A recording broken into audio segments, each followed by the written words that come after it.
stay where you are.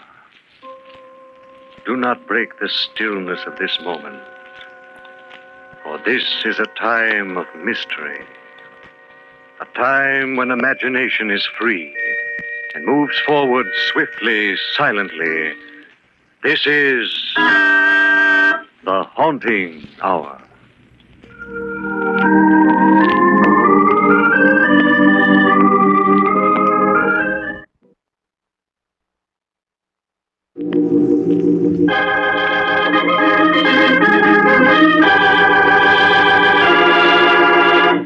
Occupation, murder.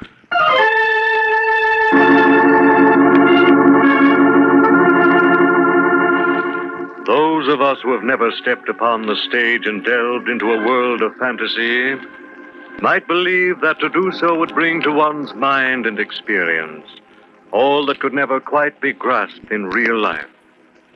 The actors, how perfectly they move, what excitement they entail, how straight they follow the paths of their planned destiny. Out of the portrait of real existence into a world of fantasy and fiction. And the players? What of them when the play is done? When they leave the world of make-believe for cold reality? But wait. Gregory Townsend's story can tell you better than I how life itself can plunge a man into conflicts of reality far greater than all the infinite imagination of the stage. It was a late summer afternoon when Gregory Townsend hurried into a little side street cafe to begin events of such a nature to bear careful consideration as to their probability were he to have acted them in a play.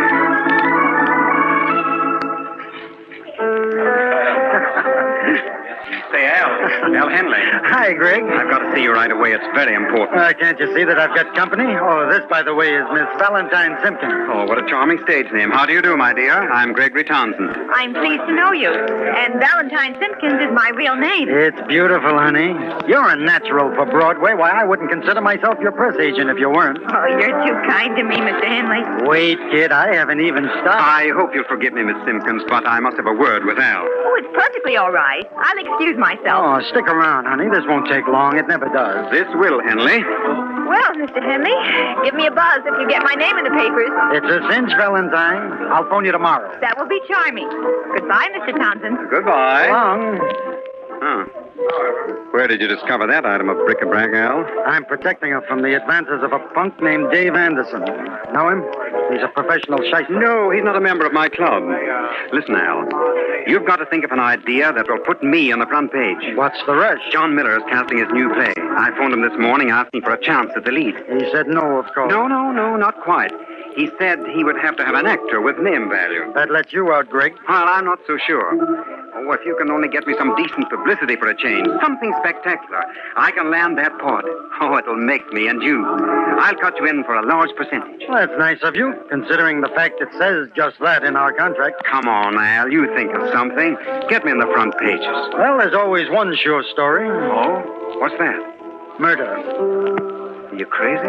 No, I've got an idea that will make you one of the most publicized guys in the country, practically overnight. You mean, commit murder? Yeah, guaranteed to work. Money refunded if you don't grab every front page. Gosh, for a minute I thought you really meant it, Al. Oh, come on, now tell me what the idea really is. That's it. Homicide. You're going to commit murder, stand trial, and then be declared innocent. I know you can guarantee the first two items of procedure, but what about the acquittal? Well, it's all very simple, Gregory. You're going to murder yourself. What? Oh, is the thought so gruesome? I thought you'd be pleased. All right, Al. Sorry to have taken up your precious time. I'd better find myself another press agent, one without a sense of humor. Oh, cool off, Greg. Have a chair and give me 5 minutes for a lucid explanation. Is this a gag? No, it's on the level. Listen and see how foolproof my idea is. First, what's your real name? Well, I don't use it anymore. Gregory Townsend is sufficient for your purposes. I have to know your real name. Now, what is it? Well, all right. It's Michael Armbruster. Fine. It'll fit perfectly. Now, here's my plan. You're to rent a room under the name of Michael Armbruster. Yes? I want you to live there for 3 or 4 days. Mm-hmm. Change your face with makeup so that the landlady or the other roomers won't recognize you as Gregory Townsend. Then I want you to do this.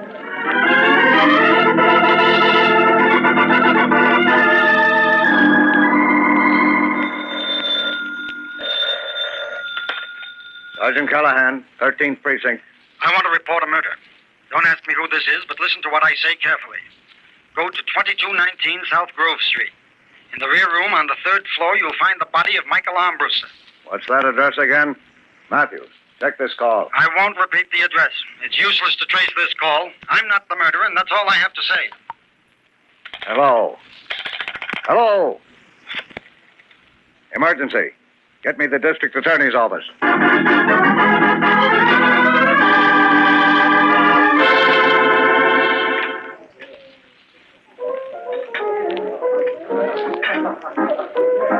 Hello, Greg. Mind if I sit down? No, help yourself, Al. Well, what do the papers say? Well, look for yourself, Greg. The front pages are full of it. Well, what's our next move? Just sit tight. I'm running the show and guarantee when the time is right, I'll tip off the cops and send them after Armbruster's murderer. I'm getting worried, Al. Maybe we shouldn't have done it. What if something goes wrong? Oh, relax, Greg. The whole thing's airtight. There's not a chance of a slip. How can a guy murder himself? Just look at this story.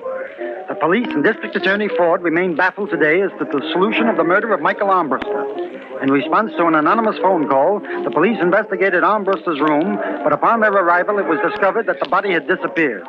Among the clues found were a blood-stained jacket, a wristwatch with the initials GT, and an unsigned letter to Armbruster threatening his life. There, Greg. What do you think of that? Gosh, it sounds too real. Naturally, that's the way I planned it. The police have got to think it's real, or we won't even get a line in the Pleasant Valley Gazette. Oh, what's the matter? Worried about your watch? Yes, I didn't know about that letter.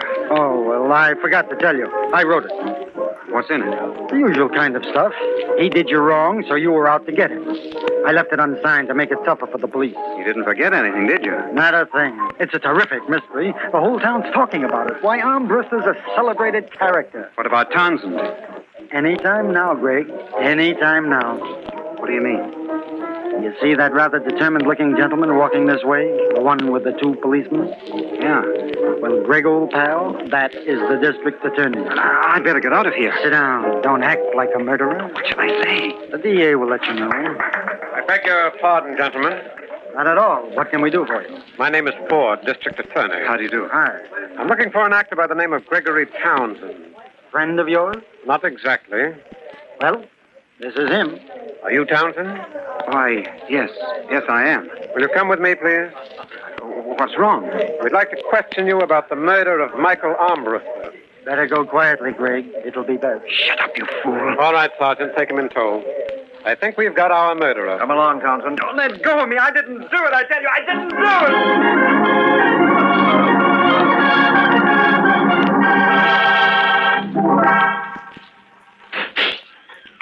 Hello, Townsend. Ford, you can't keep me in here. I tell you, I'm innocent. You're playing your role quite expertly, Townsend. Your dramatic performance impresses me. But as a denial of your guilt, it's strictly on the ham side. You've no evidence. The initials we found engraved on the watch in Armbruster's room match yours. As well as several million others. That's no proof. The letter to Armbruster, the one that threatened his life, was written by an actor. Well, maybe it was. But you haven't got a case unless you find the body. I remember that from my last play. It was a murder mystery. You do have a good memory, don't you? Well, am I right? Perhaps, Townsend. We're looking for the body, and I can assure you it will be found. In the meantime, I'm holding you here on suspicion of murder. When you decide to confess, let me know. It'll save us both a great deal of trouble. Oh, by the way, the newspapers have begun to treat you rather unkindly.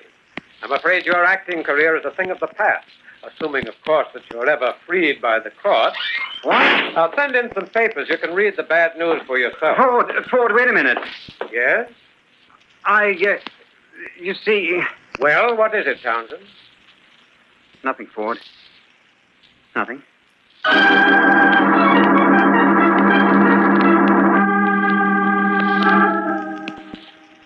This isn't a bad setup, Greg. You look very comfortable. Oh, cut the clowning, Al. How's it coming? There's enough publicity for 100 scrapbooks. Oh, you're a cinch for that John Miller play. Fine. Now, when do I get out of here? Get out? Oh, well, that'll be a little while yet, Greg. What do you mean, a little while? District attorney was just here, and he thinks I'm guilty. So what? You know you're not. There hasn't even been a murder. Oh, boy, will he do a slow burn when the story breaks in the paper. Ford also said the papers were beginning to pan me. Is that true? Well, a little, Greg. Some of the boys are knocking, but that's because it makes a better story. That's nothing to worry about. You've just got to hold on a little longer. But I am worried, Al. We're playing with something big. Now, look, Greg, I'm the idea boy. I got you into this, and I'll get you out. The net result of the whole thing is going to make you a famous guy. Why, you'll have every producer on Broadway eating out of your hand. Gosh, I don't know, Al. It's gone too far. Maybe we ought to show our hand. Who's been feeding you that dialogue, Greg? It's all wet. Now, you listen to me. We haven't hit the cream of the press notices yet. I've never made a dime out of you, but I've always thought you had talent. Keep your faith in my judgment, Greg. You won't be sorry. Oh, I know you're trying to sell me, Al, but I have a hunch it's down the river. And if my hunch gets too strong, Al, I'm going to talk to Ford.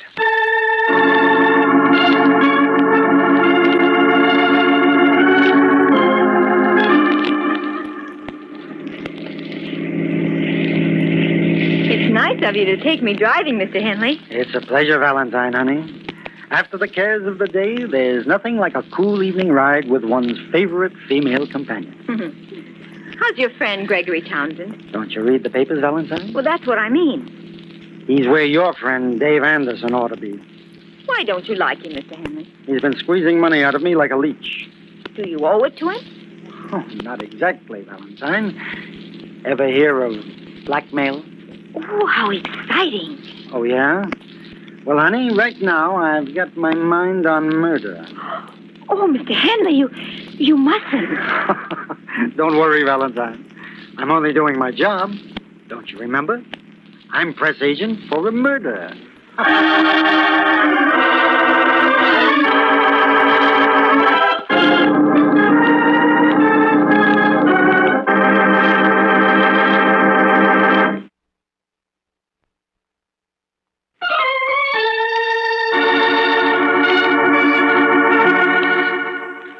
The spinning threads of the web in which Gregory Townsend found himself imprisoned were more unbelievable than any play in which he'd ever acted.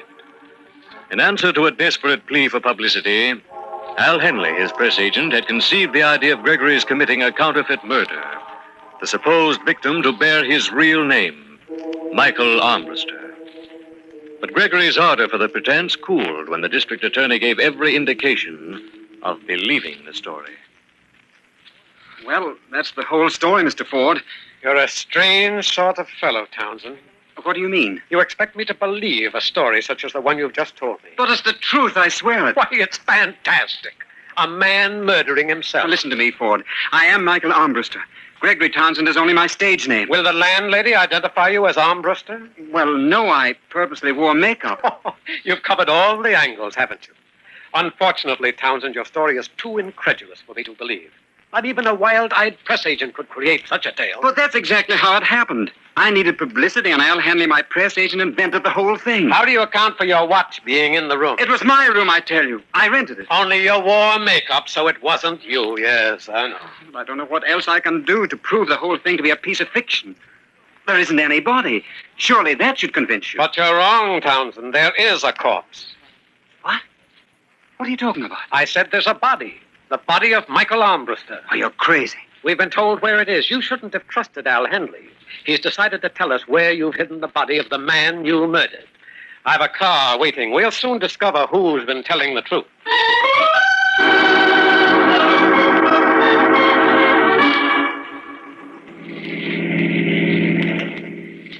We should be there any minute. Where am I supposed to have hidden my victim? Behind a large outdoor advertising sign. Sounds like a nice, quiet retreat for a dead man. That looks like the place up ahead. Well, there's a sign there at any rate. Would you prefer to point out the exact spot where the body's hidden? I couldn't do it with a Ouija board. As you wish, Townsend.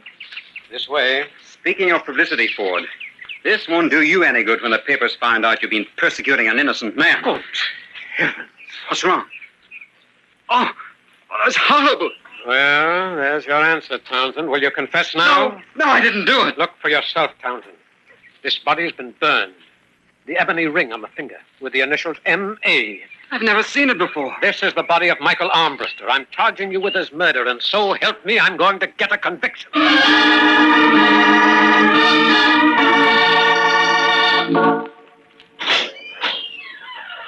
Thank you. You're welcome, Mr. Hanley. Just call when you're ready to leave. Hello, Greg. You get out of here before I commit a real murder. Take it easy, Take it Greg. easy. Why, you cheap little crook. Do you know you're framing me with a murder? Well, it's all according to plan, Not Greg. my plan. I want you to get me out of here. The DA is putting me on trial next week. Exactly, and that's where I'm going to spring my big surprise. Where'd that body come from? A shady character I know tipped me off to it. The guy can supply any kind of body on order. He'd make you an excellent partner. But first, you've got to get me out of this. At the trial, Greg, at the trial. It'll be the biggest news story of the century. I can just see those headlines. I don't know why I should trust you. I've a feeling you've got something up your sleeve. Oh, relax, Greg. You've got a nice room here and 3 meals a day. That should be heaven to any actor. Believe me, you haven't a thing in the world to worry about.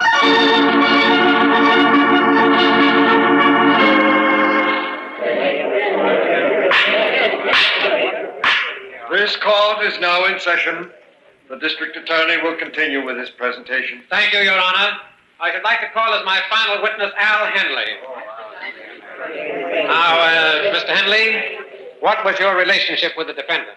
I was his public relations counselor. Did he usually confide in you? All the time. I gave him advice on his career. Tell the court, Mr. Henley, what you know about the murder of Michael Armbruster. Well, I'd known for quite a while that Townsend and Armbruster weren't exactly on speaking terms. One night, about a month ago, Townsend came to see me at my apartment. Yes? He'd had a good deal to drink and was talking pretty freely. He told me he'd killed Armbruster that night and that he was hiding the body out at the spot where I told the district attorney it could be found. Why did you keep this information quiet for so long? I wanted to protect Townsend. No man likes to convict his friend. You're lying, you rat. You're lying. Order in the court. Order in the court. The prisoner will remain silent. Stop me lying. I didn't kill anyone. I didn't kill anyone.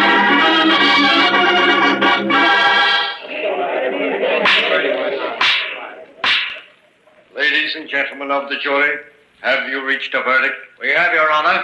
We find the defendant guilty of murder in the first degree.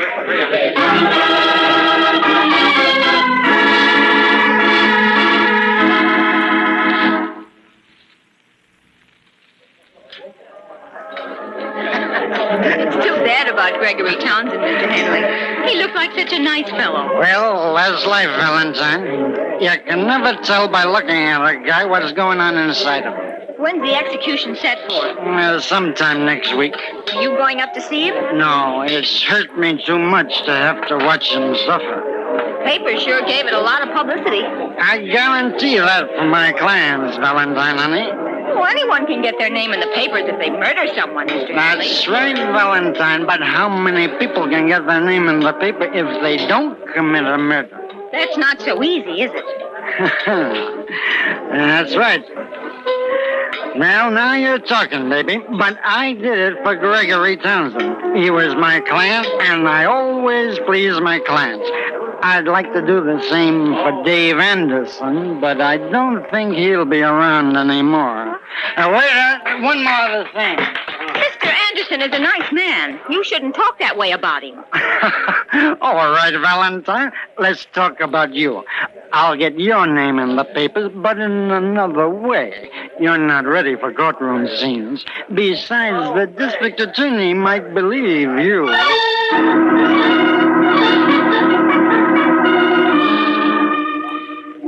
It's nice of you to visit me, Valentine. I'm glad you remember me, Mr. Townsend. You shouldn't keep such unpleasant company, my dear. You're liable to wind up playing the lead in a murder courtroom. That's funny. Mr. Henley said exactly the same thing to me yesterday. Now, you just be careful, Valentine. He's also liable to get your name in the papers, and that, I'm afraid, is a blood brother to the kiss of death. Well, that's another coincidence. Huh? What do you mean? Mr. Henley and I were discussing that yesterday also. How does it happen you decided to visit me?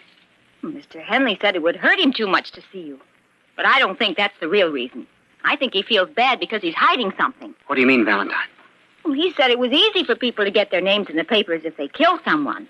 But he said he got yours in the papers and you didn't kill anyone. He told you that? Yes. And I'm worried about my friend, Dave Anderson. Mr. Henley doesn't like him. And he said yesterday I wouldn't be seeing him anymore. Valentine, do you know Mr. Ford, the district attorney? No, but I've seen his picture. How would you like to meet him? Oh, now don't go to any Oh, trouble. it's no trouble at all, I assure you. It'll be a pleasure. Oh, what should I say to him? Just smile and tell him exactly what Mr. Henley told you yesterday. You mean about how to get your name in the papers? Yes, that's it. Will you do that for me? Sure, why not? Valentine, honey, whether it's February or not, you're more than welcome.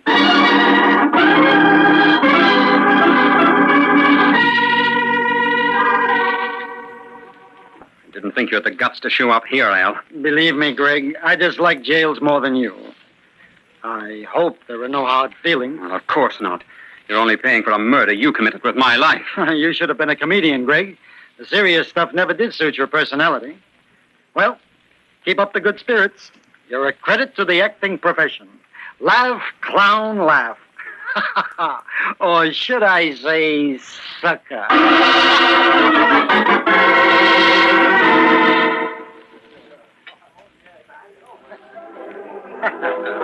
You were right the other day, Mr. Henley. Which bright thing was that, Valentine, honey? When you said you couldn't tell by looking at a guy what was going on inside him. Yeah, I said that all right.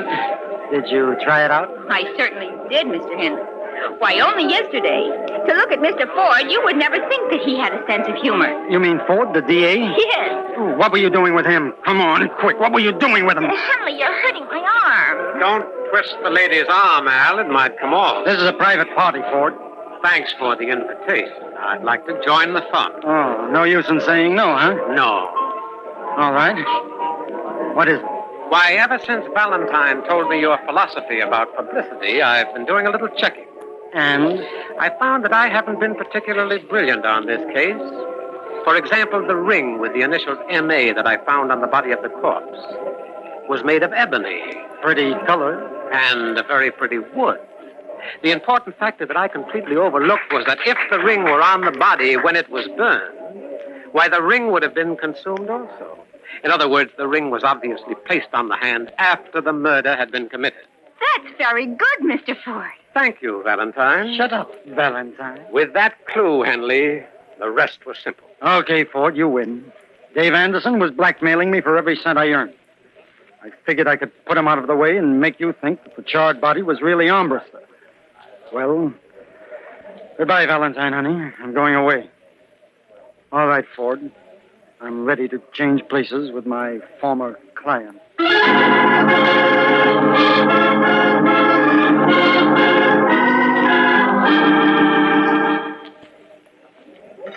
It was very nice of you to invite me here, Mr. Townsend. Well, I can't think of anyone else I'd rather celebrate with, Valentine. After all, you saved my life. Oh, it wasn't anything much. I just listened to Mr. Henley, and he practically gave it all away. You got even for the killing of your friend, Dave Anderson. I only wish I could have found out in time before Mr. Henley got to him. Well, it's all over now, Valentine. Best thing to do is to forget. Why, you're a famous girl now. Your name's in every newspaper in the country. Yeah. Wasn't that funny, though? Mr. Henley always said he'd get me in the headlines. He kept his word, Valentine, even if he had to commit murder to do it.